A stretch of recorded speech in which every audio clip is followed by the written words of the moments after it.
Hi and welcome back to my channel. So, earlier this summer, before I went on vacation, I I stamped different pieces and then just put them in my folder so that they could go with me so I could color them whenever I had a moment that I just wanted to sit down and color. And when we were on vacation, I did have a few times when I did want to just sit and color. And so I got one of the wizard looking Santas colored. And I got these guys colored. I got some trees colored differently. I have our mittens. And I have some of our snowmen. So what we want to do today is just take and make a few cards that we can have on hand. Now, I have some of this paper cut. I cut a whole ream and I cut it the wrong sizes, but you know what? We keep that because there's no reason why a card has to be a very specific size. We can make our own envelopes. Underneath. Okay, so our size in width, which is what we care about, is 3 3/4. So I want to double that because I want to be able to half it. So that is 7 1/2. So what I want to do is cut him down to 7 1/2. And then we want to fold it at 3 3/4. So we'll just put our little mark there, and why I cannot remember, score it. We're going to score it. There we go. Put our little score mark on there and fold it in half. Now we have a little card that we can use. And if we go ahead and put these together, let me get him back because I want to trim these. So let me trim my little snowman. Oh, I hate this paper. This, it's like mulberry paper, and it is just so picky.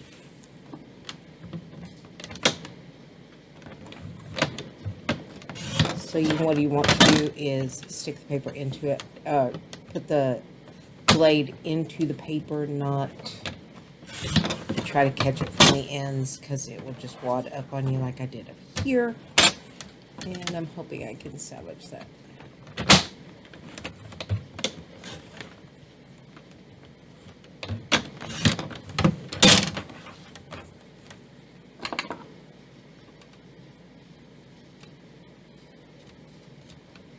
Okay. So there is this piece. Now we want to put him on a backing that's not big enough. But we've always got scrap.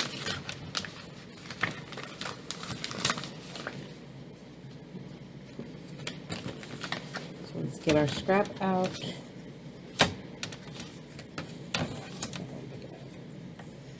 That one appears to be big enough. See how it looks on the card. So we get our card back out. And you can choose to have it open at the side or open top to bottom. It does not matter at all. So let's say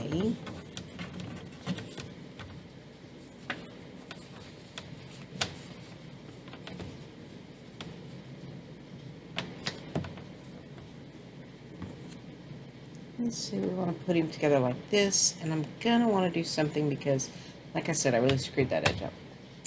So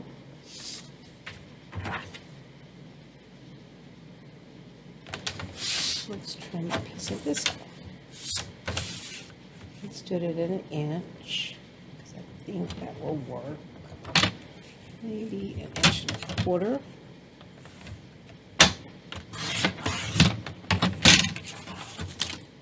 Alright, so we want it 3 3/4. No, 3 5/8.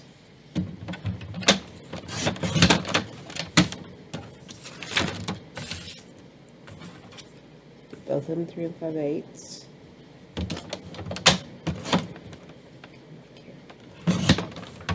Yep.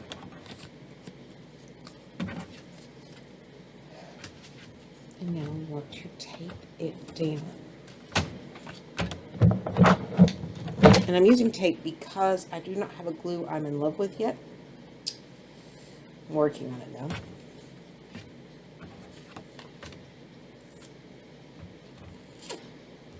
Crud puppets.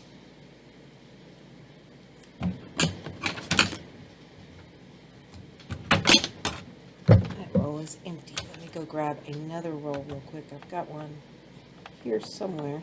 We want to put tape all the way to the edge. So give me just a second and I'll come back and have it all taped up.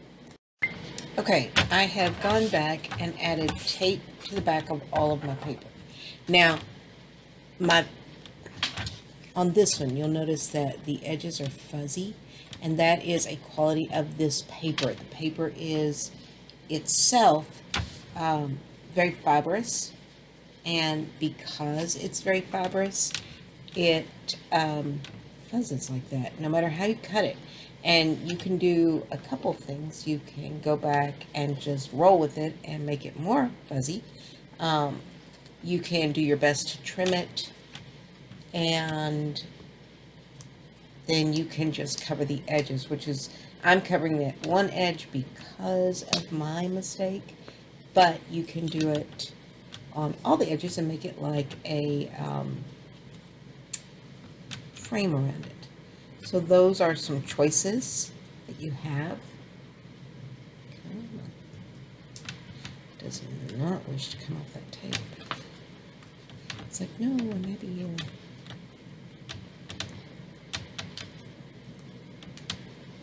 There we go.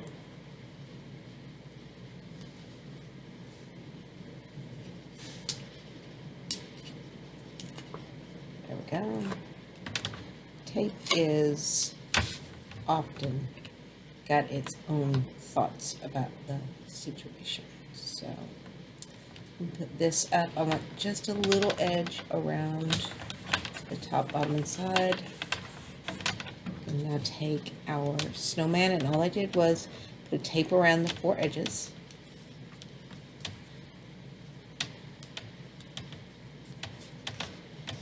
You have to make sure you get this pressed down real good, or it wants to come back off with the paper. It wants to stay with what it knows.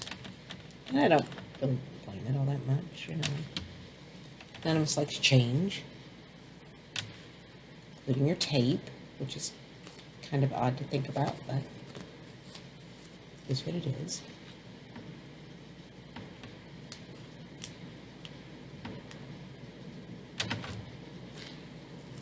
Okay, I'm going to put him way over to this side.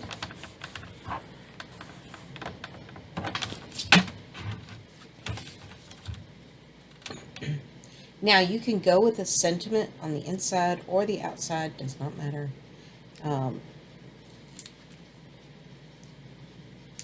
Or you can write your own note. I tend to like to write my own notes.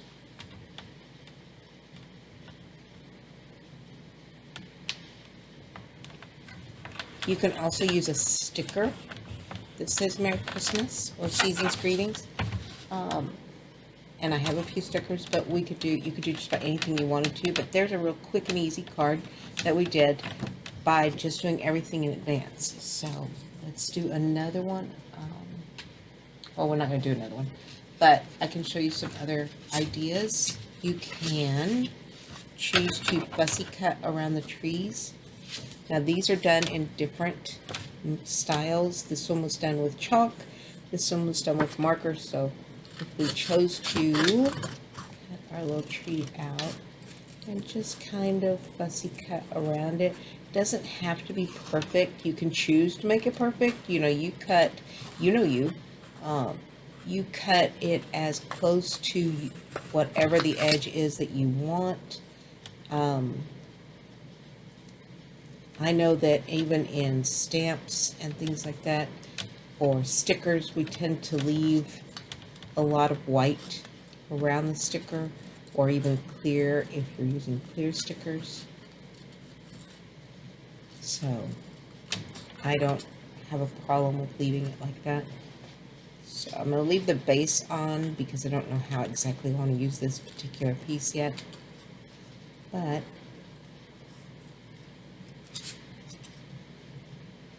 here real quickly, we have it all fussy cut out and it's ready to be used on our paper. We do the same thing for the trees. We could build them up and put them at different, you know, even put dimensional tape on the back so that we have our trees in multi-layers. We could use them around, behind, with our different Santas. Again, this one, I can leave it as it is, put a frame around it, or fussy cut around him. I did fussy cut the mittens, and like I showed you before, you can use both sides of the mittens. This could be a very watercolor-esque card if you wanted it to be. But this gives you an idea of some of the things that, you know, you've already done all the work. So it's one less thing that you have to do now that the season is upon you. And you just sit and cut them out any way you want them cut out.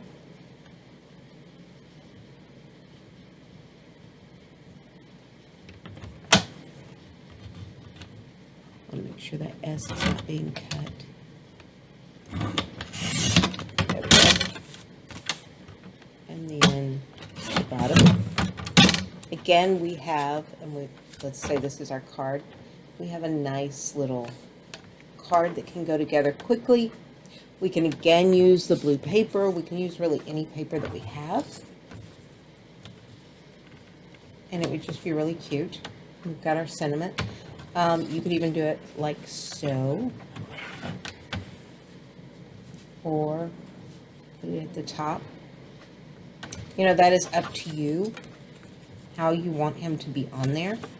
Make him look like a little postage stamp. And if you got the decorative scissors, you could make it look like a little postage stamp.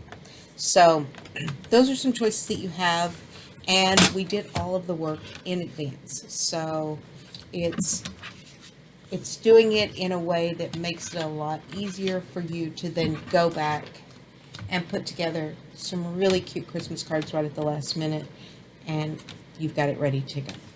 So I hope you like this. It's just a real simple little way that we're using things that we make in advance so we don't get so overwhelmed. I hate getting overwhelmed at the last minute because a lot of times what I'll do is just not do it. I just won't do it.